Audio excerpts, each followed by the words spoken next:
bizim kent kəsərlərimizin hamısını yandırdınız. Bizim kətçilərin hamısını qırdınız. Bizə məxsus olan evlərin hamısını yandırmışsınız. Bugün amma gəlib burada... Görürsən, bir evdə yandırmamışıq, koymamışıq. Sən görürsən, hələ də gülümsəyərək danışırsan. Amma sən bil, sən bizə düşməndən əlavə ermənisən. Sən erməni olaraq bizim əslimizə, nəslimizə, kökümüzə problem yaratmışsın. Sən buradakiləri görürsən, burada onlarla əskəri siz zədələmişsiniz. Onlarla bu uşaqların dostu, qardaşı şəhid olub. Sənin oğlun, sənin bacın oğlu, sənin qardaşın oğlu, sənin əslin, nəslin kökün eləyib. Amma sən bilirsən, heç nə demə, mənə də qardaş demə, məndən sağ qardaş olmaz. Anlama, sən ermənisən ona görə. Amma sən görürsən, bunlar sənə bax bu şansı yaradır. Sən bu özüvə aid olan bu zibili yığışdırıb getmə. Bir də axırıncı səfər olsun, get, hər bir erməniyə çatdır. Axırıncı səfər olsun, bir də bizlə düşmənçilik eləmək istəyəsiniz. Az danla da. Biz eləməmişik onu. Biz eləməmişik, o düşmənçilik.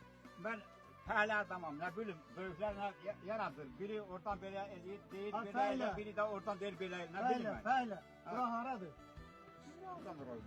Sən nə cırdırırsan onda burada? Mən burada yaşamıram, mənim evim otadır. Sən burada nə cırdırırsan? Bəs bura nəyə gəlmişsən? Hə? Yığışdırın zirzibilinizi, tez də yoxa çıxın buradan. Tez! Tez ey! Biraz cəhd tərpən. Bu qədər ola bilməz. Bu qədər ola bilməz. Biraz tez yığın, gedin. Ey! Onu başa sal, telefondan istifadə eləməsin. Sən bir telefonum. Ancaq da telefon. Alacağım indi. Onu bir dəqiqə. Boxacım bu, все. Сын свои жопы! Сука yığını. Gələk!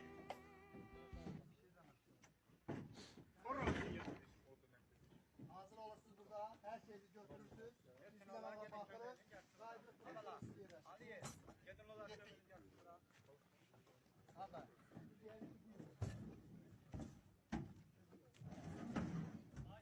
Ona denən bayraq əlinə yerə qoymasın.